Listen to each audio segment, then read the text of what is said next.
Well, we do love our football, don't we? But it's not football we're going to be doing this morning, though the Black Meteors have done so well. It's rather the Black Bombers, and we're going to be looking at their latest exploits. That up next in sports. Coach, did I enter right? Yeah, you're right. Nice one. Yeah. That's a strong punch. You could have been a very good boxer. Oh, really? I think I've got a quality. Yeah. You know, there are a whole lot of inherent talents. So it depends upon which one you choose. So I would have been a very good boxer? Can be so which division would I fit? Roughly, I would say you'll be a very good bantamweight. Bantamweight? Yeah. Oh. I think many people know the bantamweight, featherweight. Yeah, but from bantamweight, go to featherweight. Bantamweight is where Isaac Dogbe is when he got the world title. Yes. And now he has moved up to super bantamweight. Okay. Coach, how are you doing? Yeah, I'm okay. And you? I'm also doing good. Sure. I'm here to learn some of the skills. That's good. Coach, how does your life start all out for you to be one of the revered boxing trainers we've got in the country? How did it start? Well, actually, I started following boxing through my uncle. Okay. My uncle was a boxer, and it's called Kim Pepe. Kim Pepe, yeah. And is it Pepe we know? Yeah, Pepe we know. And he used to take me to the gym whenever he's going to training. Okay. And by then I was a kid, so I also started developing the interest by seeing him doing sparring and all those sort of things. By then he trains with Obrite Kome, if you heard the name. Obrite Kome. And then around the gym, the coaches there are Teddy Lamte, who is a very good friend of my uncle. And a whole lot of coaches, great coaches like Coach Agbana and all here. So I developed the interest, and I found myself also learning boxing, and I had my time. I did small amateur boxing, and I was turned to pro as well. Oh, really? And I did small pro boxing. Okay. But I have a pressure from my family.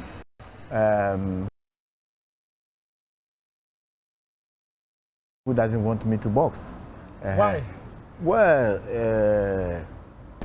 my uncle that I'm talking about, who is a boxer, they don't see him bringing anything out of boxing.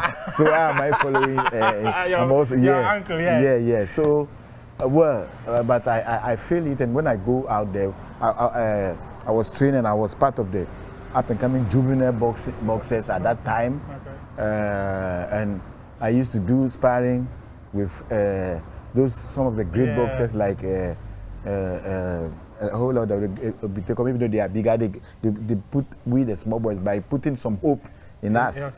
So through that, I became a boxer, and then I was in the national team as well. But I didn't get a chance of going to make laurels like people have done.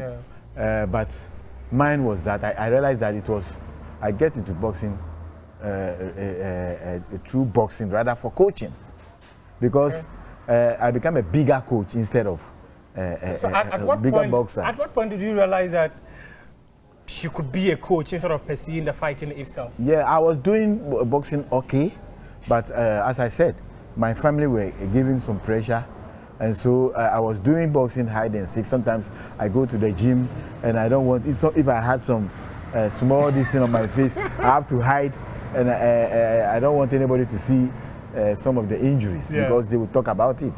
And I was thinking of stopping boxing because of the pressure. And then my coach, Surprise Asoa, is one of the great coaches Ghana has had.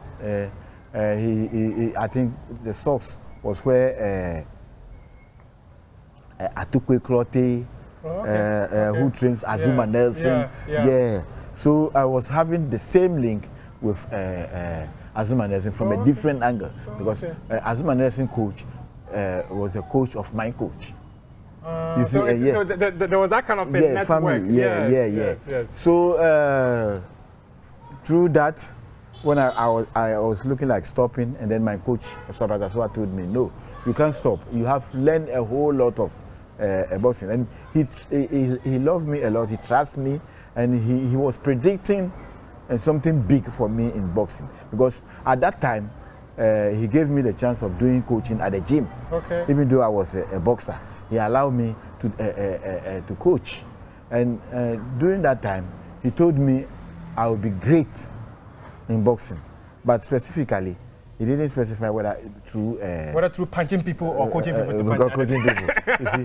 But later on, I realized that what he was saying was true, but it was in the coaching, and because I for coaching, you know, I've been all over the place. Oh, yes. I've been to all the championship in the world, the Commonwealth, Olympics, World Championship, any of them, and I've won numerous medals. I have about 100 and something plus medals for the country. Wow. Yeah, and I was the only indigenous coach who was able to bring medal at the Olympic level with Samuel Techi within 49 years. That was in 2021. Yeah, recently.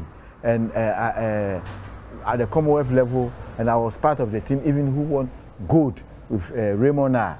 Oh, really? Yeah. Oh, okay. So in terms of achievement in coaching, a whole lot. And I've been to the places where boxing is doing well, like Cuba, America, Russia, Italy, all those places where boxing is doing well. I've been there and I've seen what boxing is doing. I've been to the training programs as well, and I am an international instructor. I train coaches all over the world. I even train coaches from Cuba and the whole everywhere. So it's like, and even now I am one of the African Coaches Commission member. Wow. Yeah, and I'm also international instructor, as I told you. So you are bringing something to the house more, unlike what your uncle was doing. Yeah. So I realized that I'm talented in coaching. I've produced a whole lot of boxers, and I've been able to make some marks as well.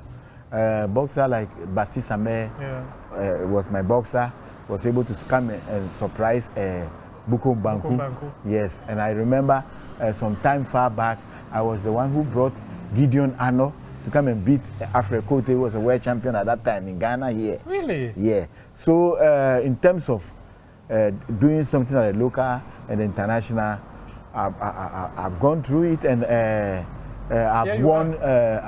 I've had award also at the Sports Writers, that Swag Award, Dedication and Valor, as well as Best Coach for some of the years. So when you talk about coaching, you've seen it I all. think, You've seen it all. But Coach, there's one thing that I want to understand. People often see. I mean, please put on your gloves and show me something. Your gloves, pretty quick. Yeah, I'll put on something. Yes, just a moment. Yeah. I want you to show me something, Coach. I want to throw a punch.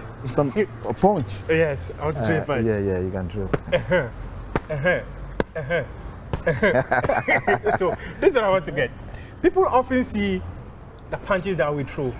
So how do you coach someone who just throws punches? How do you do it? How is it done? Well, coaching is a big subject that because sometimes I see you throw a point and the person will dodge like this. It goes through a whole lot of, that's what I'm saying, it's a very big program. When you are coaching somebody, it's not just by throwing the hands, you teach him a whole lot of things. The technical aspect, the tactical aspect, the even physiological aspect, as well as psychological aspect as well. So you, being a coach, you need to have that background, that foundation, to be able to impart into the boxer. So you train the boxer by getting a whole lot of information which you need to expose the boxer to, and that make the boxer naturally good. So coaching, you need to have a knowledge, a big knowledge.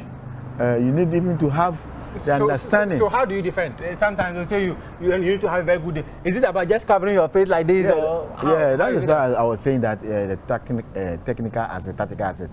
When you are teaching the boxer, you teach him how to throw punches. You teach him also how to defend the punches as well.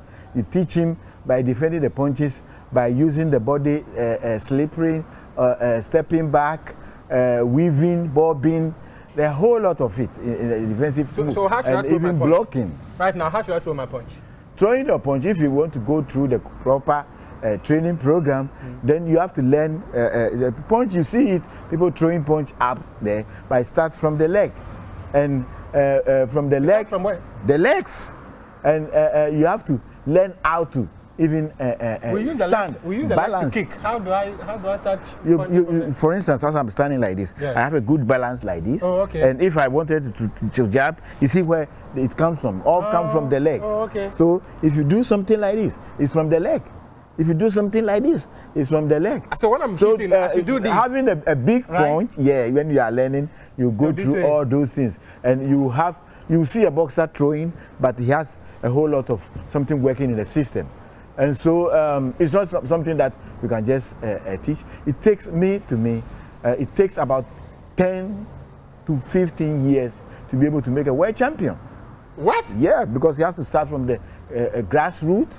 You have to train that person to be exposed into so many things before getting to the age of 15, 20, then that person, yeah. So when you learn on the surface, there are so many things that you lack. That's why it's very difficult to train a boxer who is already grown, you see. But when you are training from the grassroots, so you see my interest is most at the grassroots, the amateur level. That is where you can build a proper and a very good boxer.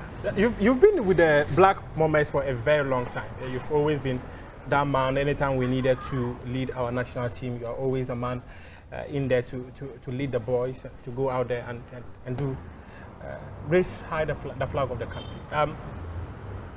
When was your first competition that you led Ghana as a coach to? Well, my first competition was a qualification, a competition which is it was a preparation competition, and then a qualification tournament to 96 the Olympics. 96 Olympics. Yeah, I think by then that would be some 24 years ago. Yeah. Or 27. That time, I had opportunity because I have a whole lot of boxers in the national team. But then I was a club coach, and I was training. I've been to a lot of coaching courses in this thing. So there was a Cuban coach who came to Ghana. Okay. And he's called Miguel Perez. Okay. That coach is called Miguel Perez.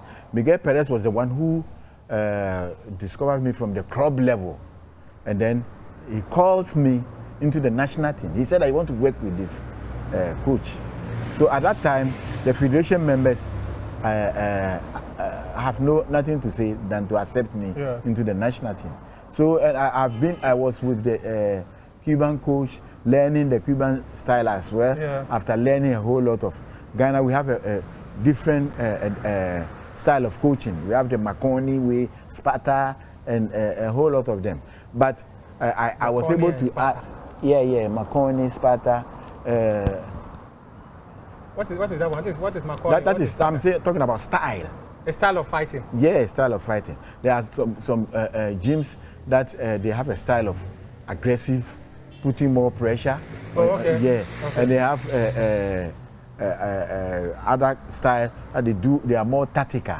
Oh, they use more of the antics. Okay. They move around to do that. So I was able to be blessed to work with a coach like Coach Agbana, Coach Surprise Asoa, and then a whole lot of coaches. I can't mention everybody's name. So you came through the ropes. You learned from the best. Yes. And surprisingly, I had a chance to go to Hungary to do my specialization, coaching, coach's diploma. I also get a chance to go to Cuba as well to learn, get a chance to go to Italy, Assis, also to develop my coaching career there. So there are a whole lot of training programs that I've gone through, and that is what made me who I am now. So I see. it's not easy So that 1996 competition that you went to, how was the experience like? And that is the genesis of you being one of the top coaches. I think I was in the training camp, and the federation members, we have to go to Togo first. That is Lamakara. Lamakara in Togo. Yeah. Is it a French language or what? No, it's a place. The name of some of the cities in Togo. Okay. That is where at that time I learned the President Yadema is from. So we have to go there, and I don't have passport at that time. So I was in the camp, and then I was doing my own way of getting passport. And I got my passport and I put it inside my bag. So the day that they are traveling, nobody knows that I have passport. So when the federation members came, they said, we are going to Togo today. Do you have a passport? And I said, yes, I have passport. That was my lucky aspect of me. So if you didn't have a passport, you wouldn't have? Yes. Oh, okay. So that is the reason why I always have that in my mind, that it was the beginning. And so when we went to Lamakara, the coaching, the bosses also loved my coaching, and we were able to win very, very well. I think we won the tournament there, and then from there, that was a preparation tournament. From there, we went to how do you call it? We went to the qualification at Tunisia, and we were able to qualify. I think 3 boxers there. That was Tijani Moro, Alfred Tete, then Ashakwe Ai, who happened to be my own boxer. Ashakwe Ai. And then by then, there's one boxer who has qualified already, who is called Ilaidi Alasa. So we were able to have 4 boxers qualify. That was Atlanta 96 Olympics. Atlanta 96 Olympics. Yes. And what happened was that I was part of the team. We prepared everything. But the day that we were going, I was dropped, going to the Atlanta 96 Olympics. Even though I've been through the tournament, the qualification, we've qualified the boxers and everything, I was dropped. And it's very, very sad. Why were you dropped? Yeah, I don't know. There was a number, a quota, maybe the quota, and they have to go with only one coach. And even the boxers protest against this because I was the only coach who can speak their local dialect as well as speak English, and the Cuban coach at that time cannot speak any local language. And I was dropped, and they took the Cuban coach instead. How disappointing was it? Yeah, it's sad because by then I was thinking of, that is where I was thinking of winning medal for my country at the Olympics, because it has been a long time. But I didn't get that chance. That maybe I would say it's not yet that time. So I was dropped. I took it in good faith, and we continue. After that, I was able to go to Sydney 2000. Sydney 2000 was my first Olympics. And then from Sydney 2000, we qualified also again to go to Athens. But it was 2004. Yeah, that was we had 2 wild cards. That is, we didn't qualify actually in the tournament, but we won 2 bronze, and the 2 bronze we were considered to go with wild card. And by then I have a very good chairman, but he thinks that with 2 wild cards we don't deserve to go to the Olympics at that time, because he thinks if we are not able to win anything at Africa and we are going to the Olympics, what are we going to do there? Yeah, so it was the chairman himself who said... who was the chairman then? By then it was Eddie Duplan. He was a good chairman. Through him, I had opportunity to go to Hungary, because he was the one who did everything, because he saw the talent in me as a coach, and he realized that I need to go through training programs to develop myself. And so that I can also not forget that. I had a chance to develop myself as a coach. And then from there, I had another opportunity to go to Olympics Games, that's Beijing. 2008. Yes, yeah. Beijing. That was where Manu Planche, Bastille Samer, I was able to go. That was their group. Yeah, yes, that was their group. Yeah. So I was part of, I was the coach together with a new Cuban coach. Oh, okay. That team also pains me a lot. We couldn't win medal because we were having very, very good boxers. Bastille Samer, Manu Planche, Octopus, Gianni. I think we qualified a bigger number. About 6 boxers to the Olympics, and we went there, and I was always remembering that because at that time when we went there, I lost control because I don't know, but in some way when we reached there, I don't know if it is my opinion. It is like the boxers lost control because. How do you lose control of the boxers? Yeah, because I wasn't the head coach, and when I was trying to put some measures to be able to control them, it became a confusion between me and the head coach, because he think I should leave them. You see? But you're supposed to work together as a team. Yeah, we were working together as a team. Yeah. But he is seeing it from a different angle. But Ghana is not like Cuba at that time. You know, the people are themselves disciplined, but our people, you need to put the discipline into them. You need to tell them, hey, yeah, don't sit do down, that. don't go there. Yeah. So when you give them freedom, they mess up.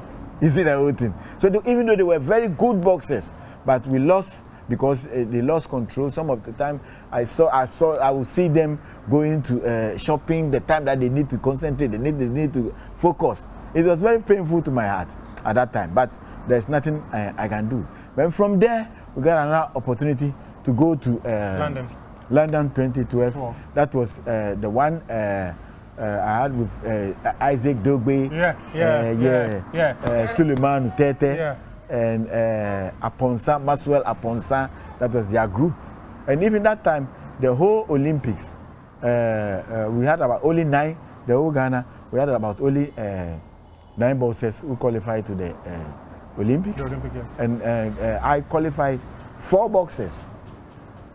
Out of the 9, a whole 9 team going to the Olympics, I qualified 4. That means 9 athletes, I qualified 4.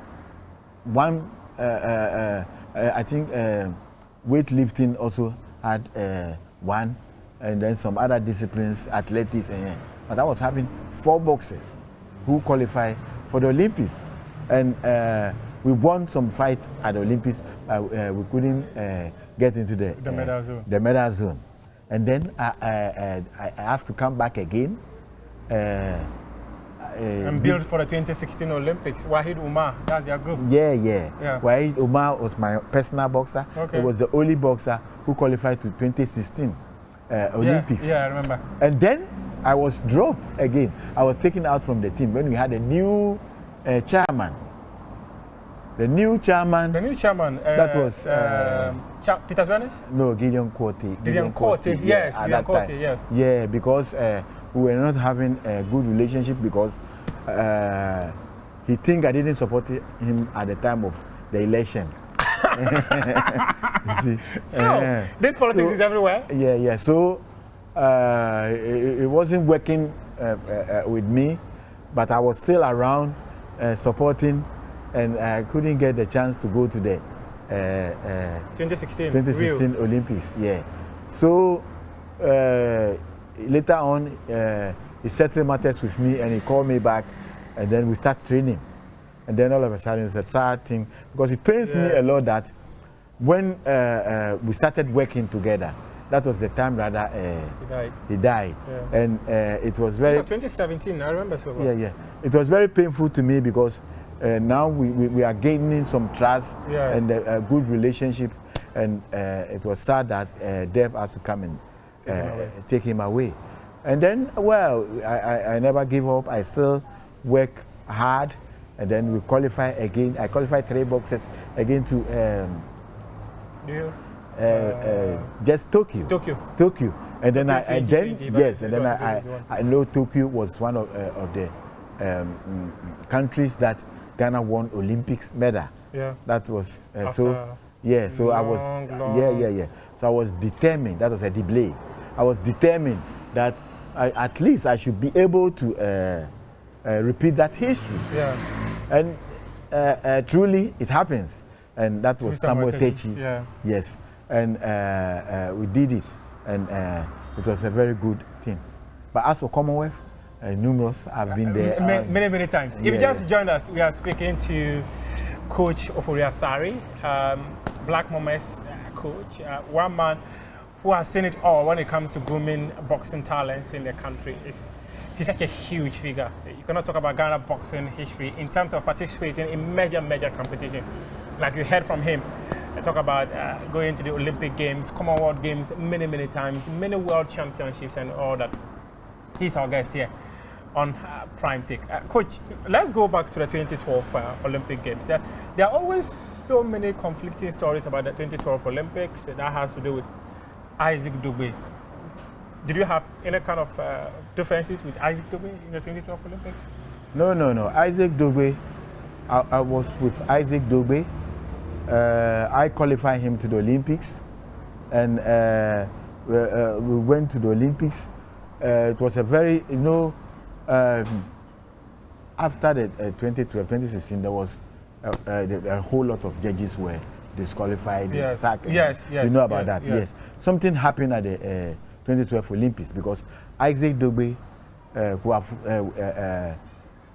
win medal at the, that games. Yeah. We were doing the fight and he was leading. I think first, second, he was leading. And then all of a sudden, the last round, before the verdict came out, Isaac Dugbe lost. And at that time, they put some measures like if you have to even protest, you have to pay some amount of like some $100 or something like that. Yeah, I think no, $500. $500? Yeah. That's too huge. Yeah, and paying to and sometimes too, you are not too sure about whether they will do it for you, and we are also not prepared in terms of such things. And it's sad to me because I believe as if Dugbe could have won a medal at that time, but at that time there are a whole lot of I don't know, the judging, the officiating wasn't, and I think that has been the reason why the International Olympic Committee has been at the head of the IBA. Yeah. That is the boxing. So there was a whole lot of this. So we take it as it is. There is nothing we can do. But when we came back, we are thinking that Isaac Dugbe will stay for because he was the youngest within the group at that time. But he also has his ambition. He also want to do something for himself. And he and his father, they choose to go to professional. Yeah. And I think it was between them and the then chairman, Mr. Ray Kwaku. Mr. Ray Kwaku wasn't happy about them going to professional, but they wanted to go to professional. And there is nothing anyone can do about it. It's a decision of the coach. Yeah, he's the boxer and his father. So. Yeah, and the father was also a coach. You see. Yeah. So. Me, I don't have any problem with Isaac Dugbe, but if they are going to professional, what can I do? You can't do anything about it. It is not your thing to do. Yeah. And it has nothing to do with me as well. And I'm okay with them. Both, anytime we meet, we are okay. Sometimes even when he comes to Ghana, he comes to me. And I even train him sometimes. Even when he come and he wanted me to train him. This gym? Yes. No, he hasn't trained here before, but I've trained him at the Bokum Boxing Arena. And sometimes he comes to this gym to advise the young boxers here. So I don't have any problem with Isaac Dugbe. No problem with Isaac Dugbe. But how proud are you seeing the way he has risen up? He went all the way to become a world champion, and there's an opportunity for him to be a two-time world champion. Yeah. Why not? Because he's also my product as well. Yeah. For being the coach who qualified him to the Olympics and coming out to become a world champion. You see, most of the time they say that when you have a good amateur, then you can make it to the world level. Yeah. You see, and I'm glad that a boxer who passed through my hands in the national team was able to become a world champion. and also getting opportunity to win a world title again, which I believe it can happen because he's a very dedicated boxer. He worked very hard, and the coaches who are training him are also, I cannot say they are very good coaches because since they took him, there has been some fights, and he has been able to stay true. So why not? I always wish him well because his victory is my victory as well. Yeah, because anytime he wins something in my heart, I'm happy. You're gladdened. Yeah. I've been with him in a camp. I've been with him the same camp in I think Kazakhstan. Yeah. We were there for about 2 months, staying in the same place. Oh, okay. We've been in Accra in some camp for many months together. We lived together. Even when we went to camp in Wales. That is where I first met the dad. Oh, okay. The dad came to camp, and I allow him into the camp because we are in good relation. So I allow him to come to camp, also come to support his son in terms of adding some knowledge to him. So we weren't having any bad blood, and anytime we meet, we talk. But it's like he has his own program. Yeah. And even to me, I wasn't happy that he's not part of the Isaac coaching team now. Oh, okay. I wasn't happy because I think he has something also to push. To offer. He has something also to offer. And he has a different spirit that he used to support the boy. In terms of, he has some command that is also sometimes necessary when you reach some level. But, well, a lot of people also don't like the idea of his father being around me. But to me, I'm okay with that. That's why even when we were in the Olympic training camp, I allowed him to come and join us, and then we work as a team. Okay. So talk to me briefly about the Olympic Games in Tokyo. At that point, when it was guaranteed that for the first time in over 40 years, Ghana was lifting a medal in the boxing category, and the man who did it was you. How was the feeling like? Yeah, I feel great at that time, and even though I was the head coach, I think I have a whole lot of dedicated assistant coaches in the person of Akai Nete was my assistant coach, and he's very dedicated because whenever I ask him to do something, it's not easy to be a successful head coach. You need to have a very good backroom staff. So I think I also thank him as well because he also played a very big role.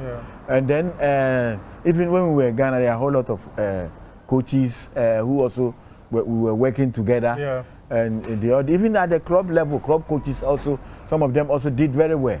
But at the campaign, I was determined that we should win a medal. And Samuel Techi also has the connection with me, and he was also determined, thinking that he can do something. So that brought us together, and it's like it's become a very good team. And anything I tell him, he take it very serious, and we were able to say true, to break that jinx, to be able to bring Olympic medal again to the country. You know, you have only 4 medals for the whole country, and Boston has 3 of it, which is Eddie Blay. Even now it's 4.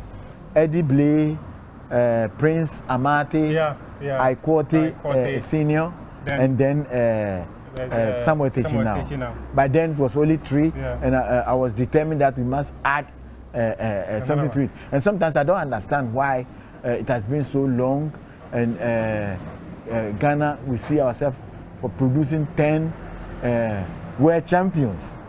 So most of our boxers... Is that something we are not doing right? Most of our boxers were able to prove it at the world level. And in many countries, They do it from the amateur before doing it at the professional level.